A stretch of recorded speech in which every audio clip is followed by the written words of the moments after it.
Assalamualaikum warahmatullahi wabarakatuh. Bagaimana kabarnya anak-anak? Alhamdulillah, baik, luar biasa. Yes, kita ulangi sekali lagi ya. Bagaimana kabarnya anak-anak? Alhamdulillah, baik, luar biasa. Yes. Sebelum kita memulai pembelajaran, hendaknya kita berdoa terlebih dahulu ya. Kepada Mas Niko, silakan dipimpin doanya. A'udzubillahi minasyaitonirrajim. Bismillahirrahmanirrahim. Raditu billahi robba wa bil islami dina wa bil muhammadin nabiyya wa rasula. Rabbi zidni ilma warzuqni fahma. Amin. Terima kasih Mas Niko sudah memimpin doa pada kesempatan kali ini. Nah anak-anak, sebelum kita lanjut ke pembelajaran, Ibu absen terlebih dahulu ya. Adelia, Aditya, Adnan, Farida, Niko, Nilam, Olga, Vino, Bulan, Zailani. Semuanya masuk ya. Alhamdulillah. Anak-anak, kemarin kita sudah sampai di materi. Betul sekali. Implementasi dari nilai-nilai dakwah Rasulullah Shallallahu Alaihi Wasallam. Sekarang kita akan membahas tentang ketabahan dari dakwah Nabi Muhammad Shallallahu Alaihi Wasallam dan para sahabatnya. Coba Mas Adnan, berapa lama Nabi Muhammad Shallallahu Alaihi Wasallam melakukan dakwah? Betul sekali, Nabi Muhammad Shallallahu Alaihi Wasallam melakukan dakwah selama 23 tahun. Coba Mbak Nilam, selama 23 tahun itu Nabi Muhammad dakwah kemana saja?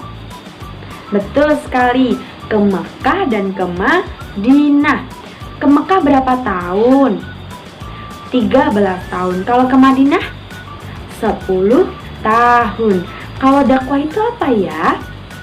Dakwah ialah mengajak atau menyeru orang lain untuk taat kepada Allah Subhanahu wa Ta'ala. Kaum kafir Quraisy sangat menentang adanya dakwah yang dilakukan oleh Rasulullah Shallallahu Alaihi Wasallam. Mengapa ya? Karena mereka takut adanya persaingan perebutan kekuasaan. Yang kedua, hilangnya kasta. Anak-anak tahu bahwa Islam tidak ada yang namanya kasta, semuanya sama. Yang ketiga, mereka takut akan datangnya hari kebangkitan. Yang keempat, mereka takut akan adanya perdagangan patung itu ditiadakan. Karena di zaman itu ada zaman yang namanya zaman kebodohan. Dan di zaman kebodohan semuanya menyembah berhala. Nah yang kelima, adanya taklid kepada nenek moyang akan dihilangkan. Nah maka dari itu, kaum kafir Quraisy sangat menentang adanya dakwah Rasulullah SAW yang membawa agama Islam. Selama berdakwah, Nabi Muhammad mendapatkan beberapa cobaan yang bertubi-tubi datang, baik dari keluarganya sendiri maupun dari orang lain. Salah satunya dari keluarga yaitu Abu Lahab. Abu Lahab memiliki perilaku yang sangat kurang baik. Saat Nabi Muhammad sedang sholat, Abu Lahab meletakkan kotoran di punggung Nabi Muhammad SAW. Lalu istrinya sendiri pun, istri Abu Lahab, meletakkan beberapa duri-duri yang tajam di jalan-jalan yang dilalui oleh Nabi Muhammad sehingga Nabi Muhammad mengalami kesakitan. Hal itu mendapatkan balasan dan ditulis di Quran Surat Al-Ahzab. Nah, berikut ini adalah Quran Surat Al-Ahzab. Selain itu, Rasulullah SAW mengalami banyak sekali cobaan. Nah, salah satunya yaitu para penguasa Mekah yang mencari-cari kesalahan dari Nabi Muhammad dengan cara menyebarkan kebohongan kepada masyarakat, agar masyarakat tidak percaya atas dakwah yang disiarkan oleh Nabi Muhammad beserta sahabatnya. Yang ketiga yaitu ketabahan atas ancaman kaum kafir Quraisy. Kaum kafir Quraisy tidak henti-hentinya mengganggu dakwah dari Rasulullah. Coba kalian bayangkan ya anak-anak, Saat kalian sedang sholat, lalu ada orang yang melewati kalian dan melempari kalian dengan kotoran binatang yang sangat bau sekali. Apakah kalian akan terganggu? Jadi, saat itu Rasulullah SAW sedang sholat. Lalu, beliau dilempari kotoran binatang yang sangat bau, yaitu pemboikotan terhadap Bani Hashim.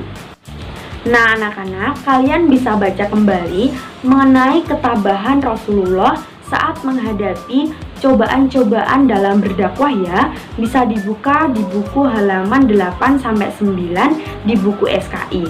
Nah, di halaman 10 ada latihan buat kalian. Namun ibu akan membagi menjadi 5 kelompok. Per kelompok ada berapa orang? 2 orang. Nah, di situ ada instruksi bahwa baca kembali bacaan tentang ketabahan Rasulullah. Lalu informasi apa yang kamu dapatkan nanti ditulis ya dengan rapi di buku saja. Di akhir pembelajaran kita akan bahas bersama-sama tentang ketabahan Rasulullah saat berdakwah. Baik, apakah paham? Baik. Cobaan yang dialami Rasulullah saat berdakwah juga dialami oleh orang-orang di sekitar Rasulullah yang mendukung penuh atas dakwah yang dilakukan oleh beliau. Contoh saja Khadijah. Khadijah merupakan betul sekali istri dari Rasulullah. Khadijah diancam oleh kaum kafir Quraisy untuk menentang adanya dakwah Rasulullah. Namun, apa yang dilakukan Khadijah?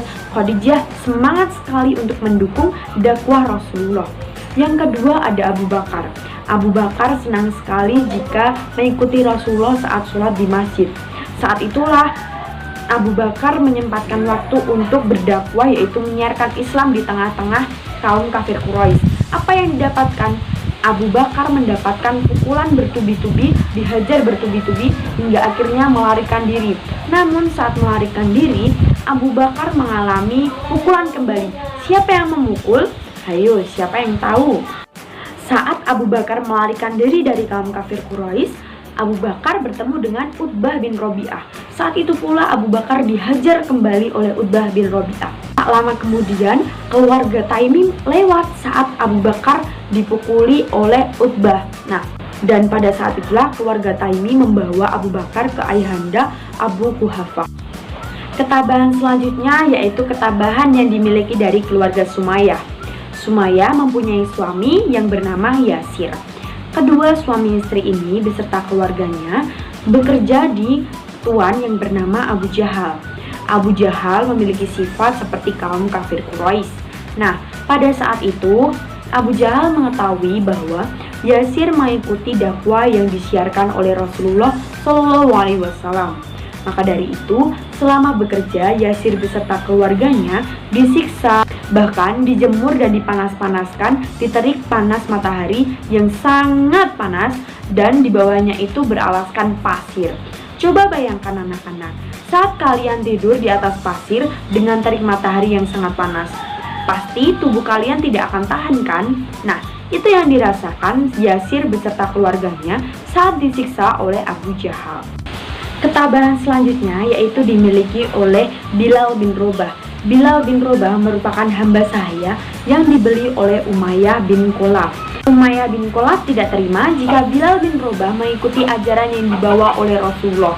Maka dari itu, Bilal bin Rabah disiksa dan dihukum secara semena-mena karena Bilal bin Rabah tetap teguh pendirian untuk mengikuti ajaran Rasulullah SAW.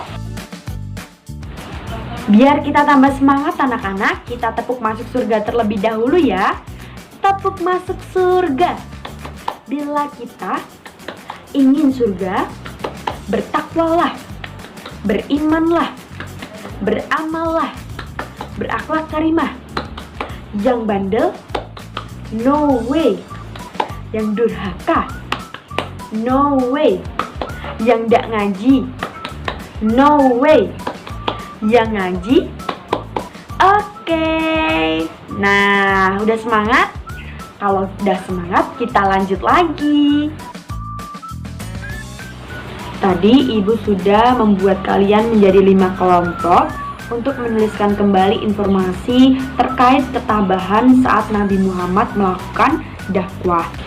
Coba dari kelompoknya Olga, Sebutkan informasi apa saja yang kamu dapat setelah membaca kembali di halaman 8 hingga 9. Ya, informasi yang didapat yaitu saat Abu Lahab melempar kotoran kepada Nabi Muhammad saat sedang sholat. Pintar. Itu termasuk dari ketabahan saat Nabi Muhammad berdakwah. Coba kita lihat jawaban dari kelompok lain ya anak-anak. Kelompok Zailani, apa saja informasi yang kamu dapat? Betul sekali, istri dari Abu Lahab menyebarkan duri-duri ke jalanan yang dilalui oleh Rasulullah Shallallahu Alaihi Wasallam. Ada lagi? Tidak. Coba dari kelompoknya Adelia. Ya, benar sekali. Pemboikotan terhadap Bani Hashim. Pemboikotan tadi apa, Farida? Pengucilan. Jadi dikucilkan. Betul. Jadi udah paham ya tentang ketabahan Rasulullah saat menyebarkan dakwah. Pintar. Lalu untuk sahabat Nabi yang mempunyai ketabahan luar biasa saat mengikuti dakwah dari Rasulullah siapa saja? Dari Abu Bakar. Lalu dari keluarga Sumayyah, istrinya namanya Sumayyah, suaminya namanya Yasir. Yang ketiga ada Bilal bin Rabah. Bagus sekali. Lalu istri dari Rasulullah namanya siapa? Khadijah. Beliau-beliau itu mempunyai ketabahan yang sangat luar biasa. Nah, anak-anak apakah sudah paham? Alhamdulillah, semuanya anak pintar ya. Pada kesempatan hari ini kita sudah mempelajari apa anak-anak? Betul sekali, kita sudah mempelajari materi ketabahan yang dimiliki Rasulullah SAW beserta sahabatnya dalam menyebarkan dakwah. Lalu di pertemuan selanjutnya yaitu di minggu depan kita akan mempelajari kepribadian dari Nabi Muhammad Shallallahu Alaihi Wasallam. Seperti itu ya anak-anak. Sebelum pembelajaran Ibu tutup, marilah kita membaca doa sesudah belajar. Kepada Mbak Nilam silakan dipimpin ya. Amin. Anak-anak jangan lupa untuk tetap belajar ya. Dan jangan lupa kalian harus tetap mematuhi protokol kesehatan. Jangan lupa memakai masker, jangan lupa memakai hand sanitizer, dan jangan lupa mencuci tangan jika di situ terdapat tempat cuci tangan. Kita harus berhati-hati dari COVID apa? Corona, dari COVID-19, betul sekali. Jadi sekian pembelajaran yang sudah Ibu sampaikan, semoga bermanfaat dan jangan lupa dipelajari lagi ya. Terima kasih atas perhatiannya. Wassalamualaikum warahmatullahi wabarakatuh.